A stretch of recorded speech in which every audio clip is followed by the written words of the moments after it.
नमस्कार दोस्तों, आपका हमारे YouTube चैनल सनातन त्योहार में स्वागत है। आज मैं आपको बहुत ही सुंदर कहानी सुनाने जा रही हूँ। अगर आपको कहानी पसंद आए तो कमेंट बॉक्स में कमेंट करके जरूर बताएं।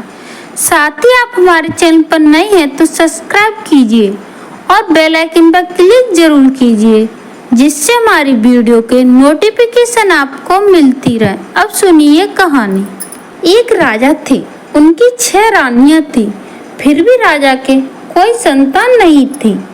राजा इस बात से बहुत परेशान रहते थे। फिर राजा ने 7वां विवाह किया और सबसे छोटी रानी बहुत सुंदर थी। समय बीतता गया और छोटी रानी गर्भवती हो गई। इस बात से राजा और उसकी प्रजा बहुत खुश थे। छोटी रानी गर्भवती होने पर उनका बहुत ख्याल रखने लगा था और उनसे बड़ी 6 रानियां उनसे ईर्ष्या करने लगी थी। वो 6 रानी आपस में बातें करती, अगर वो माँ बन गई तो हमें कोई नहीं पूछेगा, सब इसी का ख्याल रखेंगे और राजा भी इसे ही अत्यधिक प्रेम करेंगे। यह सब बात सोचकर सभी रानियां षड्यंत्र रचने लगीं। जब छोटी रानी को प्रसव पीड़ा हुई तब 6 रानियों ने दासी को बुलाया। उस दासी को 6 रानियों ने अपनी तरफ कर लिया। दासी ने छोटी रानी से कहा, हमारे यहाँ यह रिवाज है कि जब बच्चे का जन्म होता है तो उसकी माँ की आंखों पर पट्टी बांध देते हैं। और यह कहकर दासी ने छोटी रानी की आंखों पर पट्टी बांध दी। छोटी रानी ने एक पुत्र तथा एक पुत्री को जन्म दिया और 6 रानियों ने मिलकर उन दोनों बच्चों की जगह कुतिए के 2 पिल्ले रख दिए। साथ ही 6 रानियों ने मिलकर घोषणा करवा दी कि रानी ने कुतिए के बच्चे को जन्म दिया है और रानी ने छोटी रानी के पुत्रों को नदी में बहा दिया। इधर जब राजा ने सुना छोटी रानी ने पिल्ले पिल्ली को जन्म दिया है तो उन्होंने छोटी रानी को काग बिड़ाने की सजा दी और सजा के तौर पर छोटी रानी को महल की छत पर बैठा दिया था और छोटी रानी काग बिड़ाने का काम करने लगी। यह सब देखकर वह 6 रानी मन ही मन बहुत खुश होती थी। उधर एक ऋषि नदी के उस पार तपस्या कर रहे थे। वो बच्चे बहते बहते उधर ही पहुंच गए। जब ऋषि ने बच्चे के रोने की आवाज सुनी तो वो उस टोकरी के पास गए और उन्होंने देखा कि और सोचा, पता नहीं ये किसके बच्चे हैं।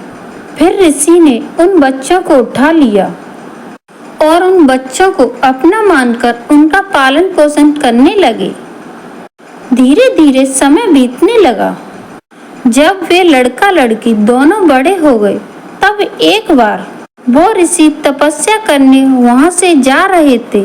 तब उन्होंने उन भाई बहन से कहा, हे पुत्र और पुत्री, तुम अपना ख्याल स्वयं रख सकते हो, इसलिए अब मैं तपस्या करने जा रहा हूँ।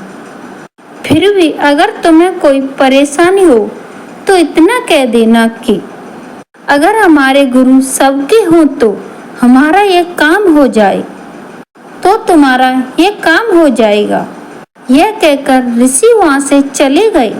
उन ऋषि ने भाई बहन को शिक्षा के साथ साथ बहुत ज्ञान भी दिया था और उन्हें उनके जन्म के बारे में भी बताया था। अब भाई बहन अकेले थे और उन्होंने माँ बाप की खोज शुरू कर दी और वे उस नदी के किनारे पहुंच गए जहां उन्हें बहाया गया था। नदी के उस पार राजा का महल था। भाई बहन ने सोचा कि यहाँ रहकर हम अपने माता पिता की तलाश करेंगे।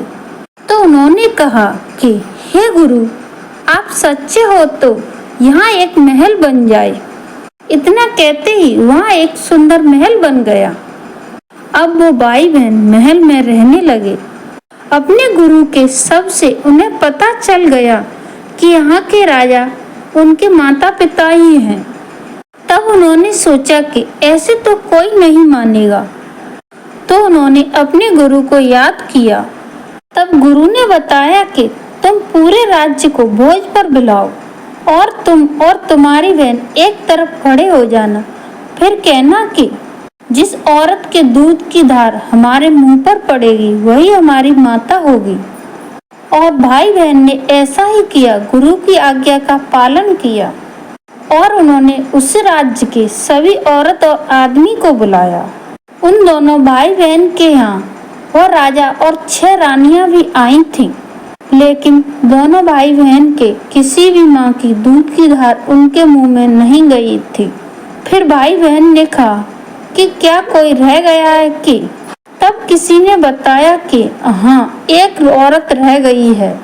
उस महल की छत पर बैठी काग बिड़ार रही है। तो उस लड़के ने उसे भी बुलवा लिया। तब उसे उन भाई बहन के सामने खड़ा किया गया। तब उन भाई बहन ने कहा, अगर हमारे गुरु सच्चे हैं तो हमारी माँ हमें मिल जाए। उस औरत के दूध की धार भाई बहन के मुंह में गई। उन भाई बहन ने अपनी माँ को गले से लगा लिया। यह देखकर सभी को बहुत आश्चर्य हुआ। फिर राजा ने उन 6 रानियों की दासी को बुलाया और उसे सख्ती से पूछा। तब उसने बताया कि रानी ने एक बेटा और बेटी को जन्म दिया था, लेकिन इन 6 रानियों ने मिलकर बेटा और बेटी को फेंकवा दिया था और कुतिए के पिल्ले और पिल्ली को वहां रख दिया था। राजा को यह सुनकर बहुत गुस्सा आया और राजा ने उन 6 रानियों को दासी सहित देश से निकाला दे दिया और छोटी रानी और अपने बेटे और बेटी के साथ राजा खुशी खुशी रहने लगा। धन्यवाद दोस्तों।